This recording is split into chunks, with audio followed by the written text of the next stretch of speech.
नमस्कार. Digital agro academy या YouTube चॅनलमध्ये आपले मनपूर्वक स्वागत करतो. आपणा सर्वांसाठी पुन्हा एक हवामानाचा नवीन अंदाज घेऊन आलो आहे. हवामानाची अपडेट जी की तुमच्यासाठी खूप महत्त्वाची राहणार आहे. तर आपल्याला समोरील स्क्रीनवर दिसत असेल की जो कमी दाबाचा पट्टा आहे तो महाराष्ट्रामध्ये आपल्याला सक्रिय झालेला दिसतोय. महाराष्ट्रामध्ये पावसाला जी आहे अनेक जिल्ह्यांमध्ये अनेक भागामध्ये सुरुवात झालेली आहे. यामध्ये विदर्भाचा खूप मोठा भाग समाविष्ट असून मराठवाड्याच्या काही भागामध्ये आपल्याला पावसाची सक्रियता दिसून आली आहे. त्यानंतर समोरील मॉडेल बघता यामध्ये आपल्याला पावसाची सक्रियता दिसून येईल. यामध्ये आपण बंगालच्या उपसागरातील कमी दाबाचा पट्टा जो आहे तो पूर्णपणे भारतामध्ये आपल्याला शिरलेला दिसतोय.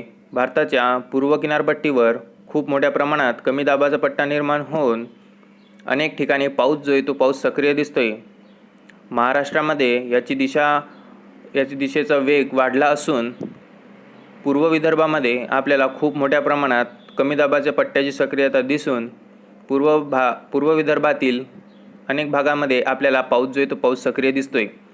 यामध्ये नागपूर, चंद्रपूर, गडचिरोली, त्यानंतर अमरावती, वर्धा, अचलपूर, कारंजा, यवतमाळ, मंगळूरपीर, वाशिम, त्यानंतर पातूर, जिंतूर या सर्व भागामध्ये आपल्याला पावसाची सक्रियता दिसते.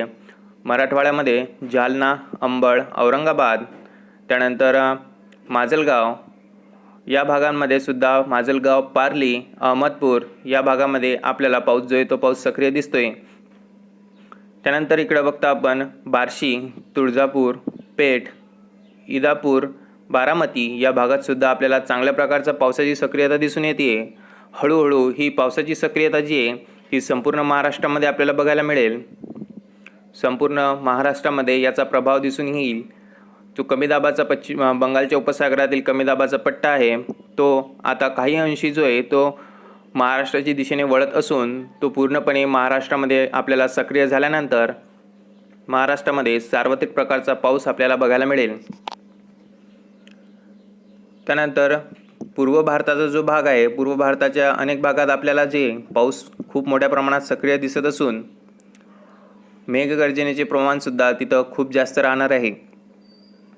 त्यानंतर दक्षिण भारतामध्ये सुद्धा पावसाची सक्रियता दिसून येते आणि महाराष्ट्रामध्ये विदर्भाचा भाग त्यानंतर मराठवाड्याचा भाग या भागामध्ये खूप मोठ्या प्रमाणात आपल्याला पावसाची सक्रियता जी आहे ती दिसून येते.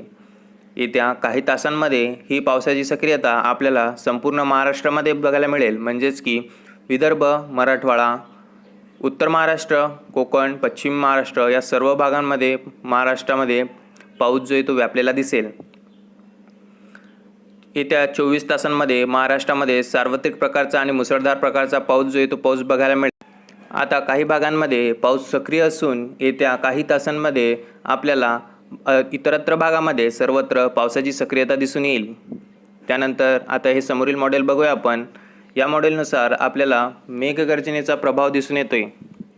हा मेघगर्जनेचा प्रभाव आता जरी आपल्याला पूर्व भारतामध्ये दिसत असला तरी तो हळूहळू येत्या 24 तासांमध्ये संपूर्ण महाराष्ट्रभर आपल्याला बघायला मिळेल.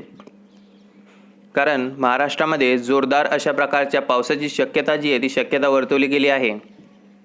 महाराष्ट्रामध्ये 16 ते 22 ऑगस्ट हा जो कालावधी आहे हा पूर्णपणे पावसाने भरलेला राहील.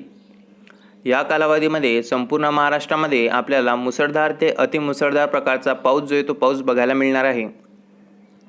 त्यानंतर हे समोरील मॉडेल बघता आपण. या मॉडेलनुसार आपल्याला दिसून येते की पश्चिम बंगालच्या उपसागरातील जी ढगांची दाटी आहे ती आता थोडी कमी होऊन ती भारताच्या दिशेने वळती आहे. भारतामध्ये अनेक ठिकाणी आपल्याला ही ढगांची दाटी जी आहे ती सक्रिय झालेली दिसत आहे. याचा परिणाम जो आहे तो महाराष्ट्रावर आपल्याला दिसून येतोय. आपण बघू शकता की पूर्व विदर्भाच्या भागामध्ये आपल्याला खूप मोठ्या प्रमाणात ढग साचलेले दिसत आहेत. त्यामध्ये आपल्याला नागपूर, चंद्रपूर, गडचिरोली, भंडारा हा भाग खूप मोठ्या प्रमाणात दिसून येतोय. त्यानंतर येत्या काही तासांमध्ये हा जो आहे पूर्व विदर्भातील जो ढगाळ वातावरण आहे ते हळूहळू पश्चिमेकडे त्याची दिशा वळून पश्चिम भागामध्ये म्हणजेच की पश्चिम विदर्भ आणि मराठवाड्यामध्ये याचा प्रभाव खूप मोठ्या प्रमाणात आपल्याला बघायला मिळणार आहे.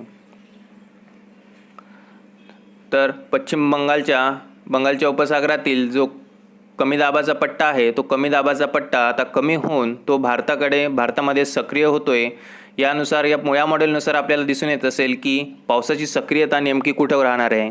तर पश्चिम किनारपट्टी जी आहे त्या पश्चिम किनारपट्टीवर आपल्याला खूप मोठ्या प्रमाणात पावसाची सक्रियता बघायला मिळेल। त्यानंतर नेक्स्ट मॉडेलमध्ये अभ्यास करता याच्यामध्ये आपल्याला समुद्राचे तापमान दिसून येते। समुद्राचे तापमान आपल्याला जशाला तसे बघायला मिळणार आहे, म्हणजेच की बंगालच्या उपसागराचे तापमान हे 30 ते 32 डिग्री सेल्सिअसपर्यंत आणि अरबी समुद्राचे 28 ते 29 डिग्री सेल्सिअसपर्यंत बघायला मिळेल। याचा जो आहे या तापमानाचा समुद्राच्या तापमानाचा जो फायदा आहे तो खूप साऱ्या प्रमाणात आपल्याला फायदा झालेला आहे। त्यामुळे वाऱ्यांची दिशा जी आहे ती वाऱ्यांची दिशा बदलून ती महाराष्ट्राकडे वळलेली असून त्याचा वेग जो आहे या तापमानामुळे मध्यम असून महाराष्ट्राकडे कमी दाबाचा पट्टा येण्यास खूप मोठी मदत झालेली आहे। या मॉडेलनुसार आपल्याला ढगांची सक्रियता दिसून येते। ढगांनी जी आहे ती आता बंगालचा उपसागर सोडून भारतामध्ये महाराष्ट्रामध्ये अनेक ठिकाणी दाटी केलेली आहे। यामध्ये अहमदनगर, औरंगाबाद, लोणार, बीड, नांदेड, त्यानंतर अमरावती, अकोला या सर्व भागांमध्ये आपल्याला ढगांची दाटी दिसून येते।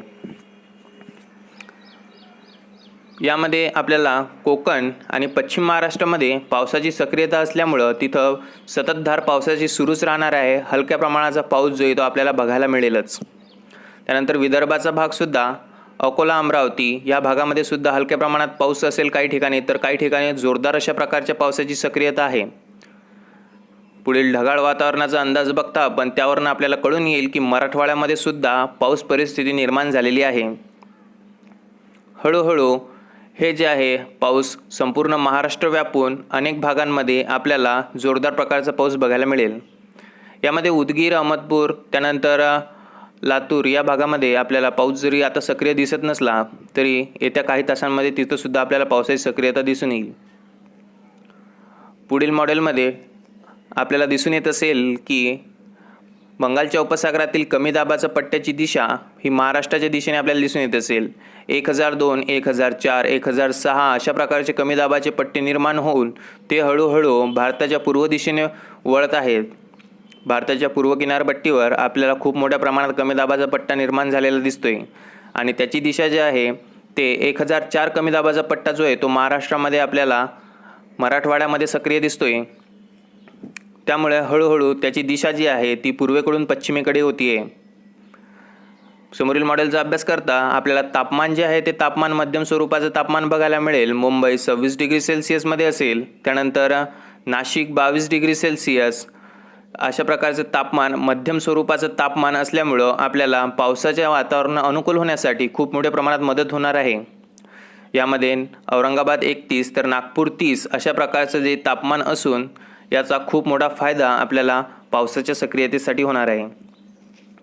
तर हे जे मॉडेल बघितलं आपण, पाऊस जिथं सक्रिय आपल्याला दिसतोय ते पाऊस सक्रिय होण्याचं कारण आपण बघू शकता की कालच्या याच्यामध्ये बघितलं आपण की पूर्व किनारपट्टीवर जो पावसाची सक्रियता होती ती पावसाची सक्रियता हळूहळू समोर सरकतीये, म्हणजेच की पश्चिमेकडे त्याची वाटचाल चाललेली आहे।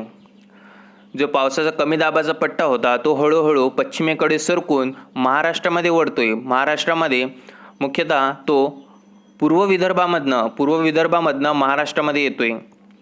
पूर्व विदर्भाचा भाग तर आपल्याला पूर्णपणे व्यापलेला दिसतोय। भंडारा, नागपूर, कोडाली, वर्धा, अरवी, नागपूर, त्यानंतर अमरावती, कारंजा, अचलपूर हा सर्व भाग जो आहे तो आपल्याला पावसाने व्यापलेला दिसतोय। हळूहळू या पावसाची सक्रियता जी आहे ती पश्चिमेकडे वळतीये। हळूहळू मराठवाडा, नंतर उत्तर महाराष्ट्र, नंतर पश्चिम महाराष्ट्र आणि नंतर कोकण या सर्व भागांमध्ये आपल्याला याची सक्रियता जाणून येईल। त्यामुळे सर्वत्र महाराष्ट्रामध्ये आपल्याला जोरदार आणि मुसळधार प्रकारचा पाऊस बघायला मिळेल। तर 16 ते 22 ऑगस्ट या कालावधीमध्ये हवामान खात्याने सुद्धा एक अंदाज वर्तवलेला आहे की महाराष्ट्राला हाय अलर्ट देण्यात आलेला आहे। 16 ते 22 ऑगस्ट दरम्यान आपल्याला खूप साऱ्या प्रमाणामध्ये पावसाची सक्रियता दिसेल। तर यामध्ये 17, 18 आणि 19 या तारखेला पावसाचा जोर जो आहे तो सर्वाधिक राहणार आहे। यामध्ये सर्वाधिक जो पावसाची आपल्याला तीव्रता दिसेल ती म्हणजे विदर्भामध्ये आपल्याला यावेळेस खूप मोठ्या प्रमाणात पाऊस दिसून अनेक जिल्ह्यांना रेड अलर्टसुद्धा देण्यात येईल। कारण सर्व कमी दाबाचा पट्टा जो आहे तो कमी दाबाचा पट्टा आपल्याला पूर्व विदर्भाच्या भागामध्ये बघायला मिळेल। त्यामुळे अनेक भागांमध्ये आपल्याला पावसाची सक्रियता दिसून येऊन मेघगर्जनेचे प्रमाणसुद्धा खूप मोठ्या प्रमाणात राहणार आहे। तर हा जो कमी दाबाचा पट्टा आहे याची जी वाऱ्यांची दिशा आहे ती वाऱ्यांची दिशा आता वेग वाढलेला असून ती खूप मोठ्या तीव्रतेने महाराष्ट्रामध्ये प्रवेश करते आहे। आपल्याला गेल्या काही तासांमध्ये पाऊस महाराष्ट्रामध्ये अनेक ठिकाणी मुसळधार पाऊस बघायला मिळालाच असेल। आता येत्या 24 तासांमध्ये आणखीन पावसाचा जोर वाढून तीव्रता पावसाची आणखीन वाढणार आहे। त्यामुळे 16 ते 22 ऑगस्ट या कालावधी दरम्यान आपल्याला चांगल्या आणि उत्तम प्रकारचा पाऊस महाराष्ट्रामध्ये बघायला मिळेल, यामध्ये कुठली शंका नाही आहे। तर हाच होता आपला आजचा टॉपिक जो की मी तुमच्यासमोर मांडलेला आहे। तर हा टॉपिक, ही अपडेट तुम्हाला कशी वाटली ते आम्हाला कमेंट बॉक्समध्ये कमेंट करून नक्की कळवा। आणि आतापर्यंत जर तुम्ही आमच्या चॅनलला सबस्क्राईब केलेलं नसेल तर चॅनलला सबस्क्राईब करा, नोटिफिकेशन बेलला क्लिक करा, जेणेकरून तुम्हाला असेच नवनवीन व्हिडिओचे नोटिफिकेशन सर्वात आधी बघायला मिळतील। तर या अपडेटनुसार आपल्याला एक कळून आलंच असेल की आपल्याला अनेक भागांमध्ये पावसाची तीव्रता जी आहे ती 16 ते 22 ऑगस्ट दरम्यान खूप मोठ्या प्रमाणात बघायला मिळेल। तर हाच होता आपला आजचा टॉपिक। आता आपण भेटू पुढच्या भागामध्ये एका नवीन विषयासोबत, एका नवीन हवामानाच्या अपडेटसोबत। तोपर्यंत मी इथंच थांबतोय। धन्यवाद।